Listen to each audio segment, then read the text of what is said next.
Good evening everyone. Audio video clear है आप लोगों तक?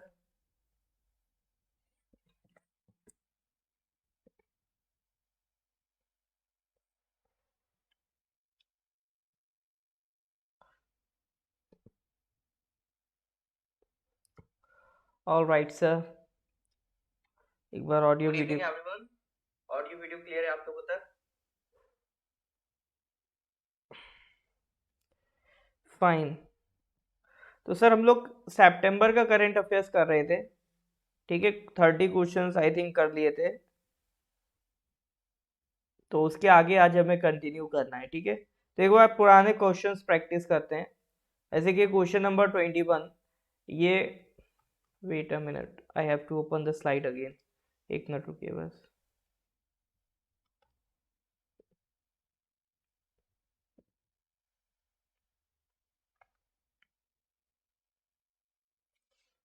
ओके।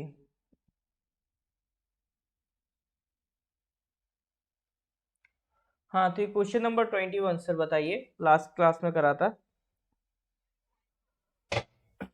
ये ई समाधान पोर्टल की बात करी थी सर हमने। तो ये ई समाधान पोर्टल जो स्टूडेंट्स और फैकल्टीज के लिए कंप्लेंट करने का, ग्रीवेंस दर्ज करने का तरीका है। तो ये किसने ओपन किया है, किसने लॉन्च किया है? डीयू ने, यूजीसी ने, एआईसीटीई ने, या फिर इग्नू ने? बहुत बढ़िया सर, यूजीसी ने। ठीक है। अच्छा एक और बताइए, यूजीसी क्या है? स्टैच्यूटरी बॉडी है या फिर कोई एक एग्जीक्यूटिव बॉडी है? ए या बी, क्या ऑप्शन होगा सर? जो यूजीसी है वो स्टैच्यूटरी बॉडी है या फिर एग्जीक्यूटिव है? ये हमने पढ़ा था लास्ट क्लास में जब यूजीसी के बारे में डिस्कस किया था। ये सितंबर का चल रहा है।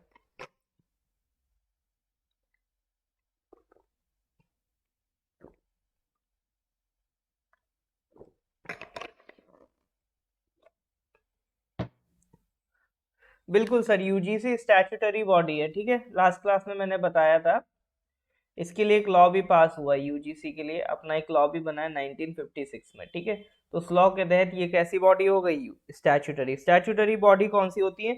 जिनके लिए पार्लियामेंट में लॉ पास हुआ हो, जो पार्लियामेंट के लॉ के थ्रू बनती है, वो स्टैट्यूटरी बॉडीज कहलाती हैं। ठीक है।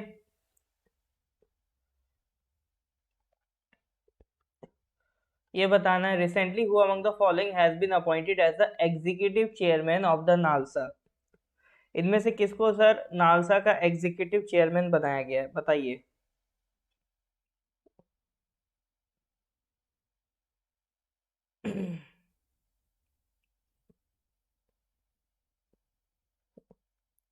हाँ जी sir, executive chairman of NALSA.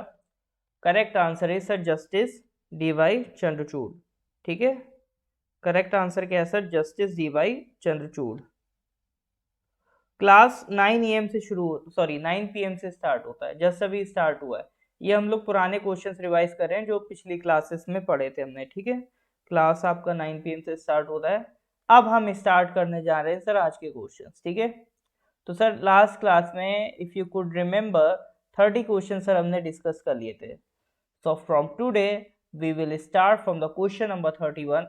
And here is the question number 31. Spark program recently seen in news is related to which of the following? Ayurveda or drones or sports or something space science? Spark program recently seen in news is related to which of the following? Ayurveda, drones, sports, space science.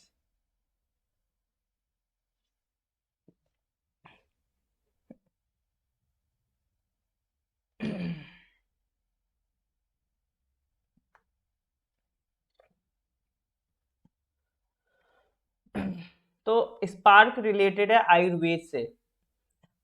देखो, आयुर्वेद की एक council है, central council for research in Ayurvedic sciences. Central council for research in Ayurvedic sciences, CCRAS।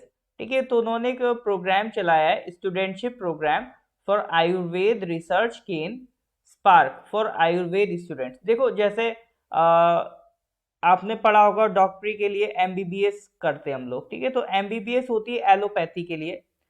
जो लोग homeopathy में doctor बनते हैं वो करते हैं BHMS, bachelor in homeopathy medicine services. और जो लोग यूनानी मेडिसिन में जाते हैं वो जो डिग्री करते हैं वो होती है बीयूएमएस, बैचलर इन यूनानी मेडिसिन सर्विसेज। और जो लोग आयुर्वेद में जाते हैं वो डिग्री करते हैं BAMS, bachelor in Ayurvedic medicine services, ठीक है।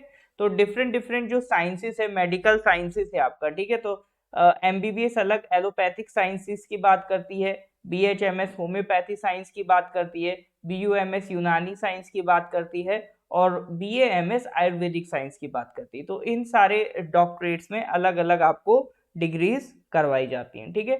तो जो बच्चे बीएएमएस की पढ़ाई कर रहे हैं उनके लिए ये एक आयुर्वेद रिसर्च का प्रोग्राम लॉन्च किया गया है, ताकि वो आयुर्वेद से रिलेटेड आगे रिसर्च कर सकें और उनको इंसेंटिवाइज करा जा सके। अब कोई भी रिसर्च करेगा, देखो सबसे ज्यादा जरूरत होती है उसको इंसेंटिव देने की। इंसेंटिव मतलब उसको कुछ एक्स्ट्रा पर्क्स या फिर कुछ एक्स्ट्रा पे करने की, ताकि वो अपनी रिसर्च को कंटिन्यू कर सके। तो इसी के लिए ये प्रोग्राम आपका लॉन्च किया गया, ठीक है सर। प्रोग्राम का नाम क्या है? स्पार्क। फुल फॉर्म ध्यान रखने की जरूरत नहीं है, जस्ट इतना ध्यान रखिए स्पार्क प्रोग्राम किसके लिए लॉन्च किया गया है? आयुर्वेद की रिसर्च को बढ़ाने के लिए लॉन्च किया गया है, ठीक है। स्टूडेंट प्रोग्राम है।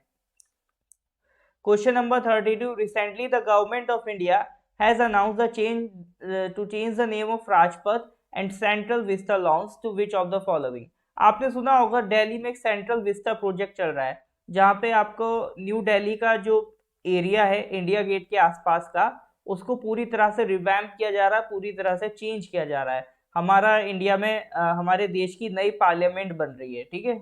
नई पार्लियामेंट भी बन रही है। तो ये सारे चेंजेस किए जा रहे हैं। तो उसमें एक रोड था जो आपका इंडिया गेट से इधर प्रेसिडेंट हाउस है ना, उसको जोड़ने वाला जो रोड है उसे राजपथ कहते थे, ठीक है। तो अब उसका नाम बदल दिया गया है सर। तो वही पूछ रहा है उसका नया नाम क्या करा गया है। और इसके साइड में बहुत सारे लॉन्स हैं, देख जैसे आप ये इंडिया गेट से क्या कहते हैं इधर प्रेसिडेंट ऑफिस की तरफ जाओगे तो यहाँ पर बहुत सारे आपको लॉन्स देखने को मिलेंगे, गार्डन्स, ठीक है। तो उन्हें सेंट्रल विस्टा लॉन्स कहते हैं। तो जो राजपथ वाले एरिया उसका सर नाम बदल के क्या कर दिया गया अभी हाल फिलहाल में? अभी आपने सुना होगा इसका इनॉग्रेशन हुआ था इंडिया गेट पे। इंडिया गेट पे पीछे आप जस्ट थोड़ा सा पीछे जाओगे तो यहाँ पे नेहरू का स्टैचू भी लगाया गया है, ठीक है। तो स्टैचू का भी इनॉग्रेट करा था मोदी जी ने। तो नाम उम्मीद है याद होगा आपको। बिल्कुल सर, करेक्ट नाम इज कर्तव्य पथ, ठीक है। तो जो राजपथ था उसका नाम बदल के क्या कर दिया गया सर? कर्तव्य पथ। पहले उसको किंग्स वे कहा जाता था, जब ब्रिटिशर्स रहते थे तो उस रास्ते को किंग्स वे कहा जाता था। फिर हमने हिंदी करी, हमने किंग को कर दिया राज, वे को कर दिया पथ, तो वो किंग्स वे बन गया राजपथ, ठीक है। लेकिन अब मोदी जी ने कहा नहीं नहीं मजा नहीं आ रहा है, तो उन्होंने उसका नाम चेंज करके सर क्या कर दिया? कर्तव्य पथ। अब वो क्या कहलाएगा सर?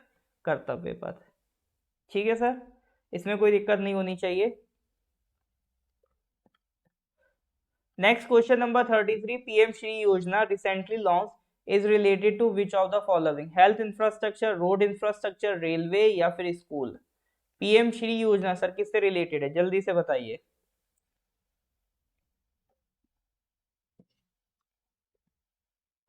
पीएम श्री योजना, हाँ जी सर, किससे रिलेटेड है? Health, road, railway, school?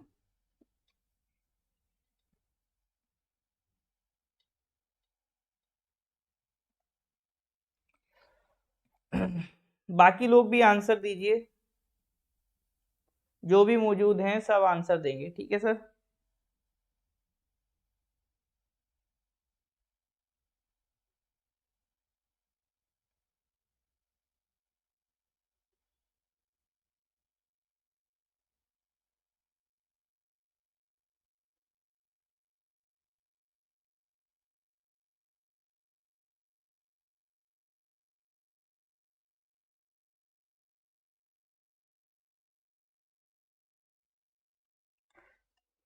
चलो सर आंसर देखते हैं। तो पीएम श्री योजना सर किससे रिलेटेड है? सबसे पहले तो ये समझो ये सेंट्रली स्पॉन्सर्ड स्कीम है। देखो जो जितनी भी स्कीम आती है केंद्र सरकार की, सेंट्रल गवर्नमेंट की, दो तरह की स्कीम होती है। एक तो होती है सेंट्रली स्पॉन्सर्ड, एक होती है सेंट्रल सेक्टर स्कीम। ठीक है, तो सेंट्रल सेक्टर में 100% फंड कौन करता है? सेंट्रल गवर्नमेंट करती है। ठीक है, और सेंट्रली स्पॉन्सर्ड में डिवीजन होता है। इसमें जो नॉर्मल बड़े बड़े स्टेट्स हैं वहां पे 40% स्टेट गवर्नमेंट खर्च करती है और 60% सेंट्रल गवर्नमेंट, जो सेंट्रली स्पॉन्सर्ड होती हैं। लेकिन ये बड़े स्टेट्स के लिए, कुछ जैसे हिली स्टेट्स होते हैं उनमें ये परसेंटेज अलग होता है। हिली स्टेट्स या फिर स्पेशल कैटेगरी स्टेट्स जैसे अपने नॉर्थ ईस्ट वाले हैं, तो उसमें 10% सर स्टेट खर्च करती है और 90% कौन खर्च करता है? 90% सेंट्रल गवर्नमेंट खर्च करती है सेंट्रली स्पॉन्सर्ड स्कीम में। ठीक है, तो बस मेन चीज ये ध्यान रखना, सेंट्रली स्पॉन्सर्ड स्कीम में आपका जो फंड डिवीजन होता है वो स्टेट में भी होता है और सेंटर में भी होता है। ठीक है, ऐसा नहीं कि सारा पैसा स्टेट गवर्नमेंट सेंट्रल गवर्नमेंट खर्च करेगी। एमटीएस का न्यू बैच हम मंडे से स्टार्ट कर रहे हैं। ठीक है जी, चलो सर इसकी नाम की बात करें तो it will be called PM Shri school, प्रधानमंत्री स्कूल्स फॉर राइजिंग इंडिया। देखो अभी हुआ क्या है, अभी भारत सरकार ने एक नेशनल एजुकेशन पॉलिसी, नई एजुकेशन पॉलिसी बनाई है। अब देखो एक बड़ी पॉलिसी है, काफी ड्रास्टिक चेंजेस हो रहे हैं उसमें। अभी जो हमारा स्कूल सिस्टम है उसके कंपैरिजन में काफी ड्रास्टिक चेंजेस हो रहे हैं। तो इट इज वेरी नेसेसरी कि इस चेंज को पहले हम छोटे लेवल पे ऑब्जर्व करें, बड़े लेवल पे पूरी कंट्री में फैलाने से पहले इसे छोटे लेवल पे टेस्ट किया जाए। तो उसी के लिए सेंट्रल गवर्नमेंट ने क्या करा, 14,500 स्कूल्स को चुना है। 14,500 स्कूल्स को चुना है as a part to reflect the development of national education policy 2020। तो इन स्कूल्स में जो नई नेशनल एजुकेशन पॉलिसी आई है उसे इम्प्लीमेंट किया जाएगा। तो जैसा वहां पर परफॉर्मेंस हमें शो होगा उसी के बेसिस पे फिर हम इसे पैन इंडिया लेवल मतलब कंप्लीट इंडिया लेवल पे इसको प्रोजेक्ट करेंगे। तो ऑब्वियसली बात है, बड़ा चेंज है तो हमें क्या करना पड़ेगा, छोटे लेवल पे इसे चेक करना पड़ेगा। तो इसीलिए प्रधानमंत्री ने कहा है 14,500 स्कूल्स हम सिलेक्ट कर रहे हैं, पहले ये प्रपोजल वहां लगेगा। ठीक है, ये पॉलिसी इन स्कूल्स में लगेगी, यहाँ सक्सेसफुल होने के बाद फिर हम इन्हें बाकी स्कूल्स में लॉन्च करेंगे। ठीक है, इसमें आपके कई डिफरेंट टाइप्स के स्कूल हैं, जो नवोदय विद्यालय हैं, केंद्रीय विद्यालय हैं। तो ये सब एक तरीके से भारत सरकार के लिए एनईपी लैब्स की तरह काम कर रहे हैं। तो जो अपनी नेशनल एजुकेशन पॉलिसी है उसके लैब की तरह सर ये काम करेंगे। ठीक है मार्शल जी, हाँ आपके लिए तो ऑफर पहले भी था अभी भी है। ठीक है, आपके लिए तो स्पेशल ऑफर रहेगा बिल्कुल। देखिए जो क्लासेस होती हैं अब वो हमारी सेपरेट ऐप है उस पे होती हैं। ठीक है,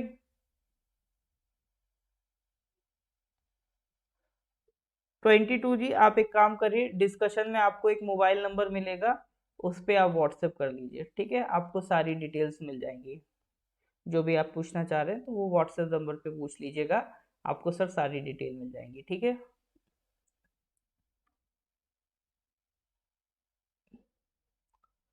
या फिर मेरा नंबर ले लो आप, मेरे मेरे को व्हाट्सएप कर देना if there is any problem. ठीक है, मेरा व्हाट्सएप नंबर लिख लो 9990784642। ठीक है,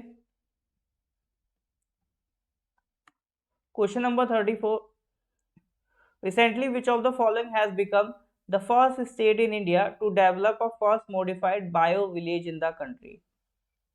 पहला बायो विलेज कहाँ बन रहा है, सीधा सवाल सर ये।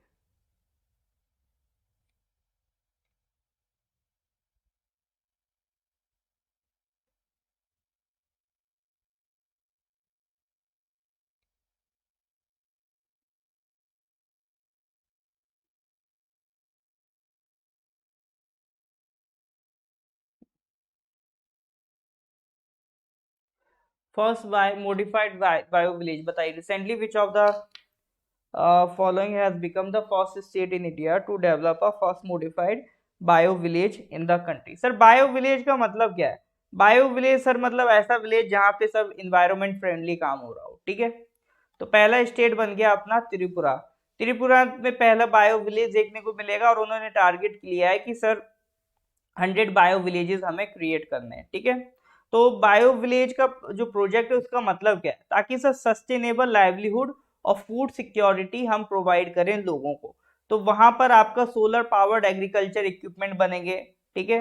एनर्जी सेविंग इलेक्ट्रिकल डिवाइसेस बनेंगी, बायोगैस का यूज होगा, बायो फर्टिलाइजर्स का यूज होगा, ग्रीन टेक्नोलॉजी को प्रमोट किया जाएगा। जैसे वाटर पंप्स के लिए अब आप इलेक्ट्रिसिटी नहीं सोलर एनर्जी यूज करोगे, ठीक है। जो कुकिंग स्टोव्स हैं वो बायोमास के होंगे, बायोगैस प्लांट्स लगेंगे, पूरा सस्टेनेबल काम चल रहा है, उसको हम कहेंगे बायो विलेज, ठीक है। पर्पस क्या होगा कि उस गांव का जो कार्बन एमिशन है उसे हम रिड्यूस कर पाए, कोशिश करें उसे कार्बन निगेटिव बनाने की, एटलीस्ट कार्बन न्यूट्रल तो हम अपने गांव को बना पाए। तो इस तरह के गांव को सर हम क्या कहेंगे, bio village. Is that clear और नॉट? हाँ जी सर, अगर यहाँ तक क्लियर है तो please give me a thumbs up. हाँ जी सर, यहाँ तक अगर क्लियर है तो please give me a thumbs up.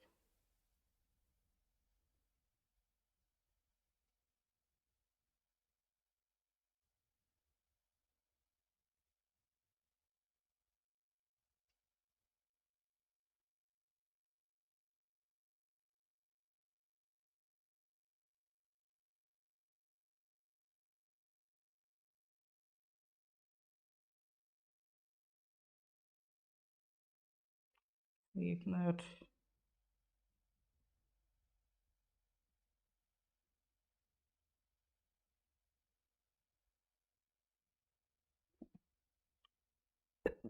All right sir.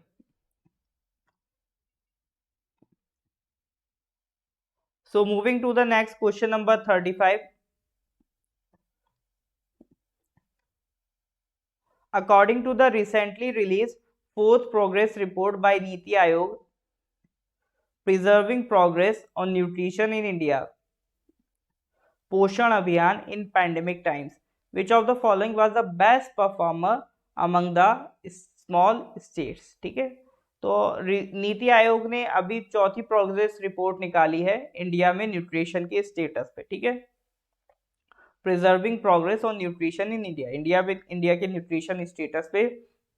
और भारत सरकार का जो प्रोग्राम है पोषण अभियान, वो कैसा काम कर रहा है in the pandemic times, pandemic के दौरान, तो इसकी रिलेटेड रिपोर्ट है।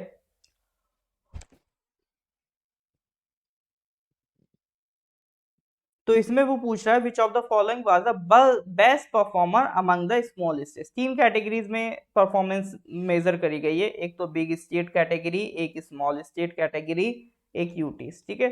तो स्मॉल स्टेट कैटेगरी में वो पूछ रहा है बेस्ट परफॉर्मर कौन रहा है, ठीक है सर।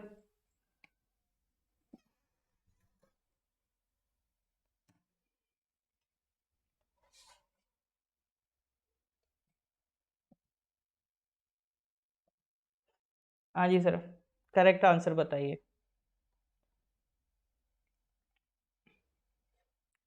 ओके सर, तो इसमें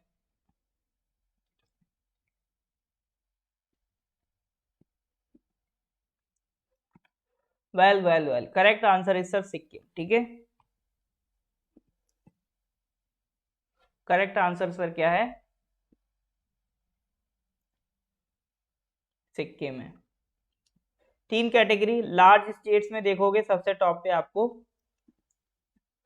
महाराष्ट्र मिलेगा,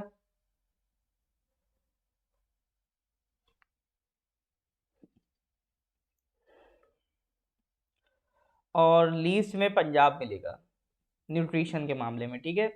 और स्मॉल स्टेट्स में देखोगे तो टॉप पे आसाम सिक्किम मिलेगा। लास्ट में अगर आप देखोगे तो you will find the states like जैसे अपना अरुणाचल है और अपना मणिपुर है, ठीक है। तो ये दोनों लास्ट में आते हैं स्मॉल स्टेट्स में, जिन्होंने अच्छी परफॉर्मेंस, लास्ट मतलब ज़्यादा अच्छी परफॉर्मेंस नहीं रही है न्यूट्रिशन के मामले में। यूनियन टेरिटरीज में दमन दादरा एंड नगर हवेली और दमन एंड दीव, ये वाली यूटी सबसे टॉप पे, लद्दाख वाली सबसे पीछे है, ठीक है। तो ये कुछ आपका ग्राफ चार्ट रहा है। पोषण अभियान है क्या, देखो भारत सरकार की एक स्कीम है कि हमें देश में लोगों में न्यूट्रिशन की कमी, अनीमिया, स्टंटिंग, इस तरह की प्रॉब्लम्स को दूर करना है।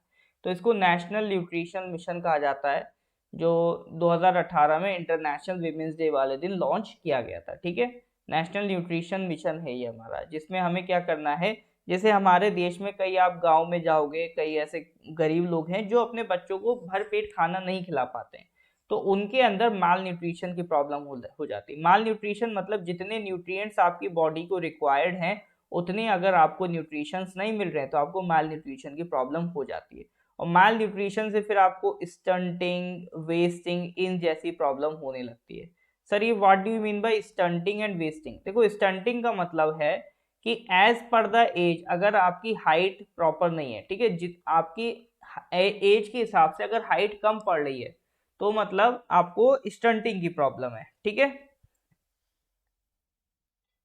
नेक्स्ट वेस्टिंग की अगर हम बात करें तो अगर सर आपका वेट के अकॉर्डिंग, ठीक है, डब्लू से वेट, डब्लू से वेस्टिंग, तो एज के अकॉर्डिंग अगर आपका वेट नहीं है, वेट एज पर एज, तो वो कौन सी प्रॉब्लम कहलाती है? वो कहलाती है सर वेस्टिंग की problem.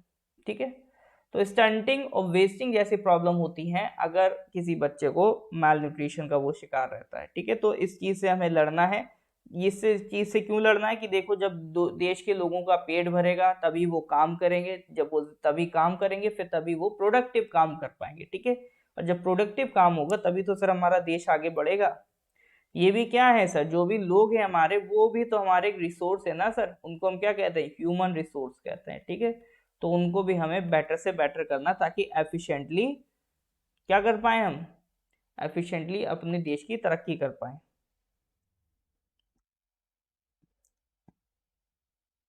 Question number 36. Waste Initiative recently launched is related to which of the following?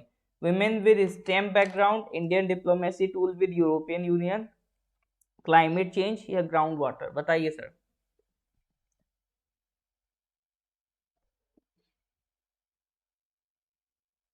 Waste Initiative recently launched is related to which of the following?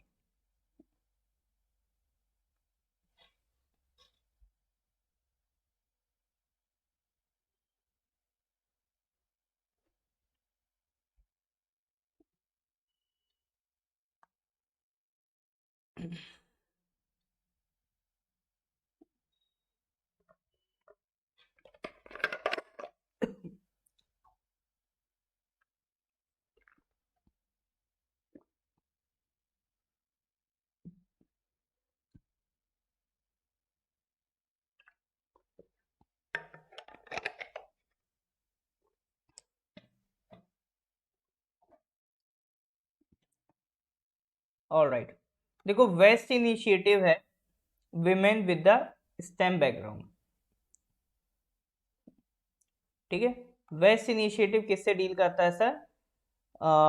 एक प्रोग्राम है जो वर्क करेगा to cater women with science, technology, engineering and mathematics background. देखो, India में क्या होता है ना, खास तौर से अगर आप नॉर्थ में जाओगे तो अभी एक बड़ी समस्या है।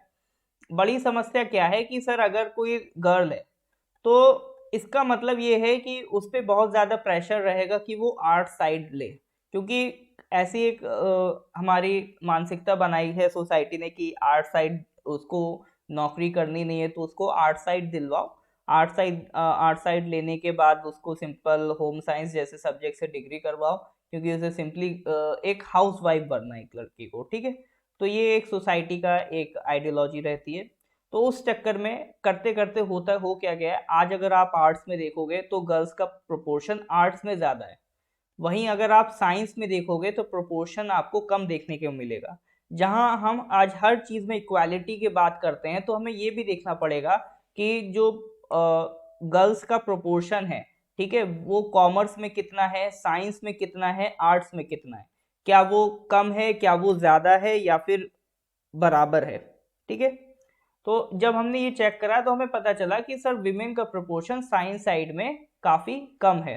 तो साइंस स्ट्रीम में कम होने की वजह से आपको फीमेल इंजीनियर्स ज़्यादा नहीं मिलेंगी, डॉक्टर्स जनरली मिल जाती हैं। साइंस में भी अगर वो सब्जेक्ट चूज करते हैं तो वो बायोलॉजी उनको करवाया जाता है। ठीक है, तो इसी चीज से निपटने के लिए एक प्रोग्राम चलाया जा रहा है वेस्ट। वेस्ट का मतलब है women with a stem background. Stem का मतलब होता है sir science, technology, engineering and mathematics. यानी इस प्रोग्राम का काम ये रहेगा कि विमेन का कंट्रीब्यूशन, ठीक है, विमेन का कंट्रीब्यूशन आपका science field, technology field, engineering field और मैथमेटिक फील्ड, इस फील्ड में ज्यादा बढ़वाया जाए और इनको एम्पावर किया जाए, ठीक है, एडिशनल इनको एम्पावर किया जाए ताकि वो इन सारी फील्ड्स में क्या कर पाए, कंट्रीब्यूट कर पाए। क्योंकि देखो उनको अगर सोसाइटी ने पीछे छोड़ा है तो ये अब सरकार की जिम्मेदारी है कि उनको वहां बैकवर्डनेस से बराबरी के प्लेटफॉर्म पे लेके आए, ठीक है।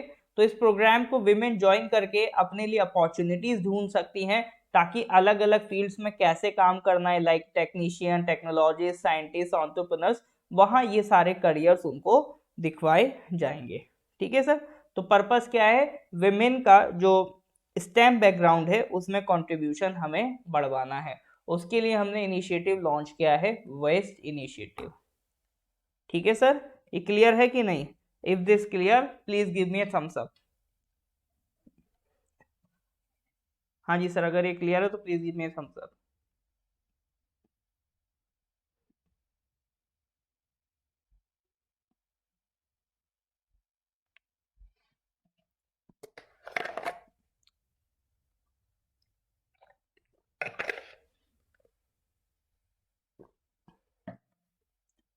ऑलराइट सर, नेक्स्ट क्वेश्चन पे आते हैं सर, क्वेश्चन नंबर 37।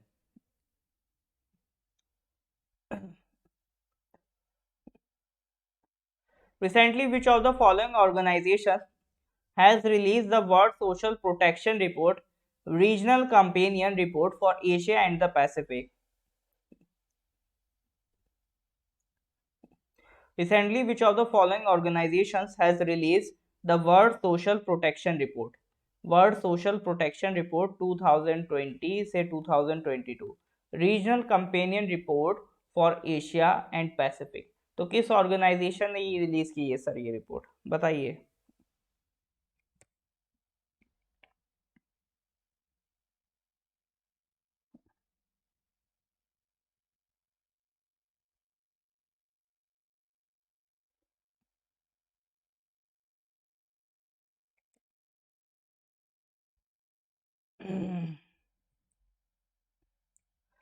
तो सोशल प्रोटेक्शन रिपोर्ट जो है वो सर आपका इंटरनेशनल लेबर ऑर्गेनाइजेशन आईएलओ ने रिलीज करी है, ठीक है।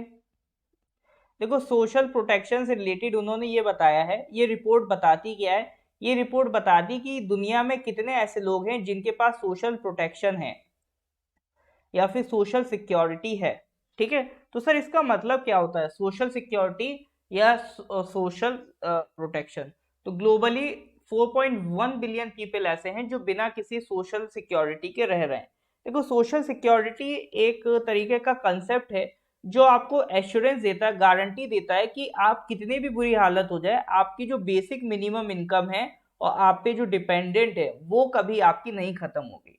जैसे सोशल सिक्योरिटी के लिए स्कीम सरकार लॉन्च करती रहती है, या सोशल सिक्योरिटी का मतलब ये है कि कल मान लो आपकी हेल्थ खराब हो जाए, ठीक है, अब आप हॉस्पिटल जाएं, वहां पे उन्होंने बताया कि सर 15 लाख का खर्चा आएगा, आपके पास एट द टाइम इतने पैसे नहीं है, लेकिन अगर जान बचानी है तो इतने खर्च करने पड़ेंगे, तो आप कहीं से बोरो करोगे या आपने जितनी भी सेविंग्स लगाई होंगी सब इस पे खर्च कर दोगे।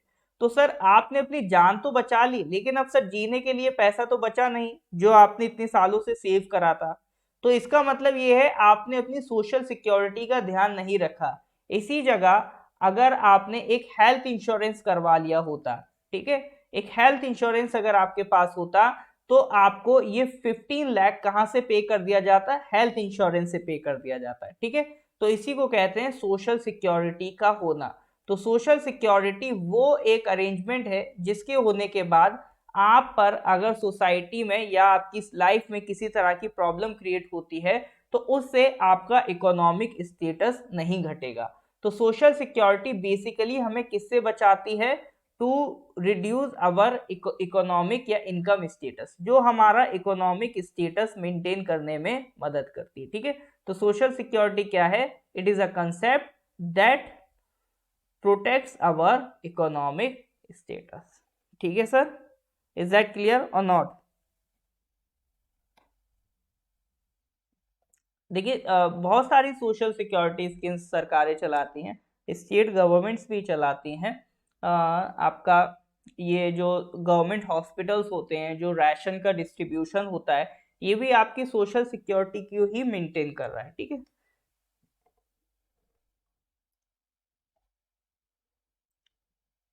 जैसे एक प्रोविडेंट फंड का कंसेप्ट बनाया गया, आप कहीं भी नौकरी करने जाते हो कहीं भी रजिस्टर्ड कंपनी में, तो वो आपको सैलरी देता है, उसका एक हिस्सा आपकी सैलरी का प्रोविडेंट फंड में जाके इकट्ठा होता रहता है।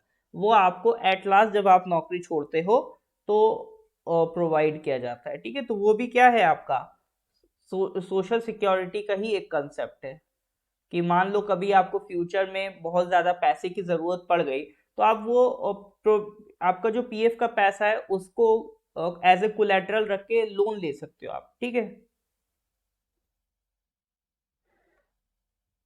देखिए सोशल सिक्योरिटी के कंसेप्ट इंडिया में भी हैं, बिल्कुल हैं। जैसे मैंने अभी ये प्रोविडेंट फंड का एग्जांपल बताया, तो ये सोशल सिक्योरिटी का कंसेप्ट है।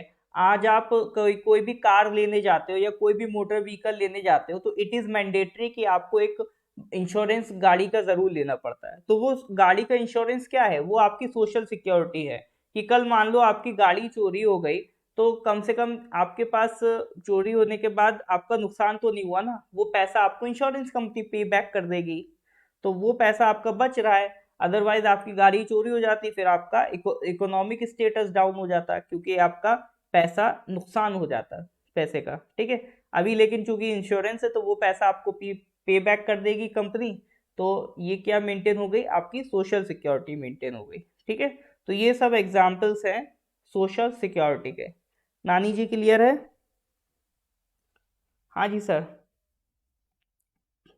इज दैट क्लियर और नॉट? और कोई डाउट हो तो पूछ लीजिए। क्लियर है तो एक बार वीडियो को लाइक कर दीजिए, डाउट है तो पूछ लीजिए।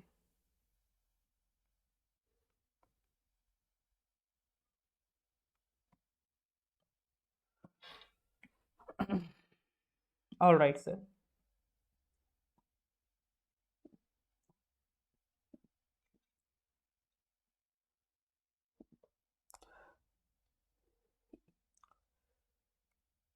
Question number 38, steel frigate INS Taragiri will be launch at MD ship builders limited, MDL, Mazagon dock ship builders limited. It is being build under which of the following projects of the Indian navy. अभी sir हमारा एक नया frigate है, frigate एक worship कह सकते हैं आप, आईएनएस तारागिरी, ठीक है।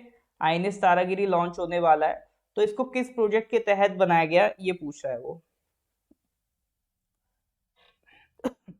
आईएनएस तारागिरी सर किस प्रोजेक्ट के तहत लॉन्च किया गया है ये बताइए।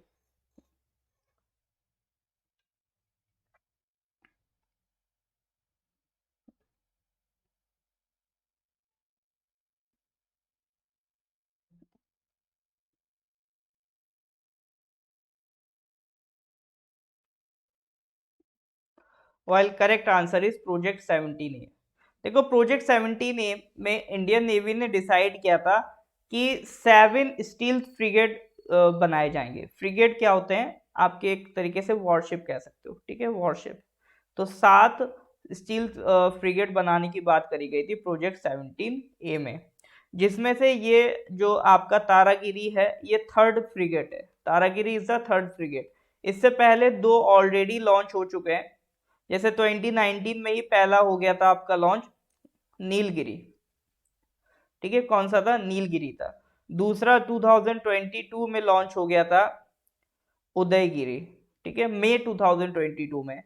और अब देखो तीसरा भी आपको सितंबर 2022 में तीसरा हो गया तारागिरी। तो नीलगिरी, उदयगिरी, तारागिरी तीन हो चुके हैं, बाकी भी धीरे धीरे इसमें लॉन्च होते रहेंगे, ठीक है। तो जब वो दूसरे वाले लॉन्च होंगे अगले वाले, तब हम उनके बारे में डिस्कस करेंगे, ठीक है सर। फ्रिगेट्स इज अभी मेरे पास एक्चुअली इमेज नहीं है, या मैं देखो एक मिनट फ्रिगेट की इमेज दिखाता हूँ आपको। मतलब फ्रिगेट ऐसे दिखाऊंगा तो नहीं समझोगे, इमेज से जल्दी समझोगे।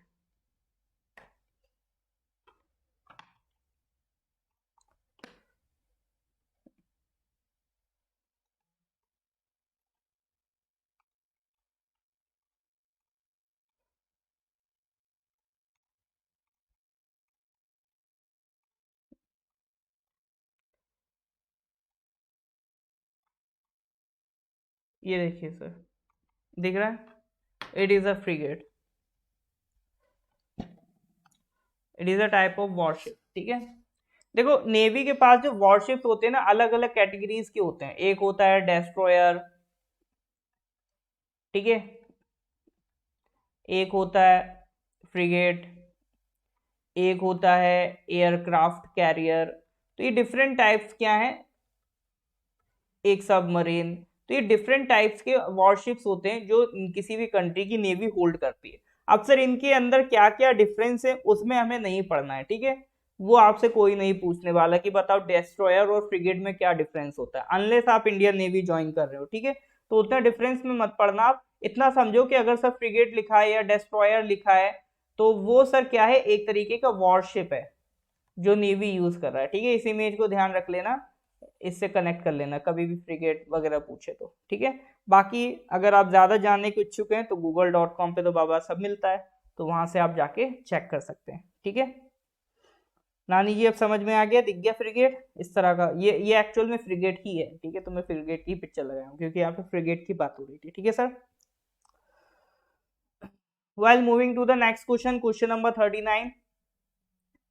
Which of the following companies has developed India's first intranasal vaccine for COVID-19 in COVAX? पहली नेजल वैक्सीन आई, अभी तक जैसे कोविड-19 की वैक्सीन थी वो इंजेक्शन से दी जाती थी, तो ये पहली नेजल वैक्सीन है, मतलब ये नाक के थ्रू, नॉस्ट्रिल्स के थ्रू आपके दी जाएगी। ये मान लो आपके नॉस्ट्रिल है, ऐसे आपके नॉस्ट्रिल में ये डाल दी जाएगी, ठीक है। इमेज थोड़ी हो सकता है समझ में ना आ रही हो, बट जस्ट इमेजिन ये नाक है, ठीक है, नाक के नॉस्ट्रिल है, उसमें इमेज चली आएगी। तो किस कंपनी ने डेवलप करी सर वैक्सीन? का नाम तो है इनकोवैक, वैक्सीन का नाम है इनकोवैक। डेवलप किसने करी है सर? वही जिसने आपका कोवैक्सीन कोवैक्स बनाई थी, भारत बायोटेक, ठीक है। भारत बायोटेक ने इंडिया की पहली इंट्रानेजल कोविड वैक्सीन डेवलप करी है, ठीक है सर, ये फैक्ट ध्यान रखिएगा। अच्छा ये सब अप्रूवल कौन देता है? कोई भी नया ड्रग आता है तो उसको अप्रूवल मिलता है drug controller general of India, ये एक पोस्ट होती है, एक पर्सन होता है drug controller general of India, ठीक है। एक ऑर्गेनाइजेशन है central drugs standard control organisation, CDSCO, central drugs standard control organisation. तो इस ऑर्गेनाइजेशन को जो पर्सन हेड करता है वो होता है DCGI, drug controller general of India. तो DCGI परमिशन देते हैं किसी भी ड्रग को इंडिया में वो लॉन्च होगा कि नहीं होगा, इंडिया में वो आप बेच पाएंगे कि नहीं बेच पाएंगे, तो वो कौन डिसाइड करता है सर? DCGI डिसाइड करता है, ठीक है। तो ये ध्यान रखता है। तो पहली नेजल वैक्सीन आ गई है तो डायरेक्ट वो हो सकता है नाम पूछ ले कि अभी जो पहली नेजल वैक्सीन आई है उसका नाम बताओ, तो वैक्सीन का नाम है इनकोवैक, ठीक है। फर्स्ट इंट्रा नेजल वैक्सीन है, ठीक है। किसने डेवलप की sir? Bharat biotech. Question number 40. Which of the following states will launch the Chhata scheme that aims to recharge groundwater resources and improve water table? देखो ग्राउंड वाटर को बचाने के लिए आपने सुना होगा हम लोग रेन वाटर हार्वेस्टिंग करते हैं और अलग अलग तरीके के प्रोसीजर्स अपनाते हैं। जैसे हम लोगों ने सुना है कि एक कहा जाता है कि छत पे एक पाइप लगा दो ताकि वो छत से जो पानी है और नीचे गड्ढा करके जमीन में उस पाइप को जोड़ दो ताकि छत पे जो भी पानी आए वो उस पाइप के थ्रू कहाँ चला जाए सर? उस गड्ढे में चला जाए, ठीक है। तो ये क्या होता है, ये आप तरीके से रेन वाटर को हार्वेस्ट कर रहे हो, कंजर्व कर रहे हो, ताकि इससे क्या होगा, ये पानी आप मिट्टी में अगर डाल दोगे तो मिट्टी के थ्रू वो ग्राउंड वाटर में चला जाएगा और इससे क्या होगा सर? ग्राउंड वाटर का लेवल ऊपर आ जाएगा। ग्राउंड वाटर रिचार्ज कहते हैं इसे, क्या कहते हैं सर? Ground water recharge. क्योंकि अभी क्या हो गया इंडिया में इतना ज्यादा हम लोगों ने ग्राउंड वाटर यूज कर दिया है कि ग्राउंड वाटर का लेवल भी नीचे चला जा रहा है और ग्राउंड वाटर रिचार्ज तो हो नहीं पा रहा है। लेकिन सर बारिश तो इतनी होती क्यों नहीं हो पा रहा है? अब हमने रोड्स बना ली हैं सर RCC की, तो RCC की रोड्स बनाने के बाद क्या होता है, पानी की नीचे जाने की जो टेंडेंसी है बहुत कम हो जाती है कंपेयर टू सॉइल। तो इस वजह से पानी नीचे ग्राउंड वाटर में पहुंच नहीं पा रहा है। उल्टा हमने सर ग्राउंड वाटर कंज्यूम करने का जो रेट है वो बहुत तेजी से बढ़ा दिया है। अब सर ये इतनी फिल्ट्रेशन होके नीचे जाता है ना पानी कि ये जाते जाते ही प्योरीफाई हो जाता है। इसीलिए आप यूपी के गांव वगैरह में आना, आज भी वहां पर हैंडपंप मिलेंगे आपको, ठीक है, तो वो डायरेक्ट ग्राउंड वाटर से कनेक्ट होते हैं, तो डायरेक्ट आपको वहां ग्राउंड वाटर पीने को मिलेगा और बिल्कुल प्योर पानी होता है। जब तक दिल्ली या आगरा में नहीं हो बिल्कुल उसे पी सकते हो, क्योंकि वहां पे बिल्कुल प्योर पानी होता है, कोई उसमें मिलावट नहीं होती है, फिल्टर निकलता है, वहां कोई फिल्टर की जरूरत भी नहीं, इसीलिए गाँव में फिल्टर्स नहीं चलते, वहां सिर्फ हैंडपंप से पानी निकालो, मस्त यूज करो। अब हम लोग पंप्स लगाने लगे, सबमर्सिबल पंप्स, उसको यूज करने लगे हैं, ठीक है। तो इसी तरह से ग्राउंड वाटर को कंजर्व करने के लिए एक छाता स्कीम लॉन्च की गई है। तो ये किस स्टेट की स्कीम है, ये क्वेश्चन है। हाँ, तो हैंडपंप के खैर पानी का अपना मजा ही अलग होता है, बट दिल्ली और आगरा में यूज नहीं हो पाता क्योंकि इधर का पानी बहुत ज्यादा सलाइन है, तो यहाँ का पानी अगर कोई ग्राउंड वाटर पी लेगा तो बीमार पड़ जाएगा, तो यहाँ के पानी को फिल्टर करना पड़ता है। While correct answer is Orissa, ठीक है। तो ये छाता स्कीम किसकी है, उड़ीसा की। Community harnessing and harvesting rain waters artificially from terrace to aquifer, ठीक है। एक्यूफर क्या होते हैं, एक्यूफर मतलब जो जैसे जमीन में जो वाटर पैसेज होता है जिसमें आपका ग्राउंड वाटर जाके स्टोर होता है, ठीक है, तो उसे एक्यूफर कहते हैं। ऑल राइट सर, ठीक है। तो सर आज हमने ये 40 क्वेश्चंस कर लिए हैं, इसके आगे के questions we will discuss in the next class. तो इतने क्वेश्चंस को पढ़ते रहिए, रिवाइज करते रहिए, ठीक है। और ये पीडीएफ के लिए आपको एक डिस्क्रिप्शन में लिंक दिया गया है, इस लिंक से आप पीडीएफ को डाउनलोड भी कर सकते हैं, ठीक है। तो मिलते हैं फिर से नेक्स्ट क्लास में, till then good bye, have a nice day.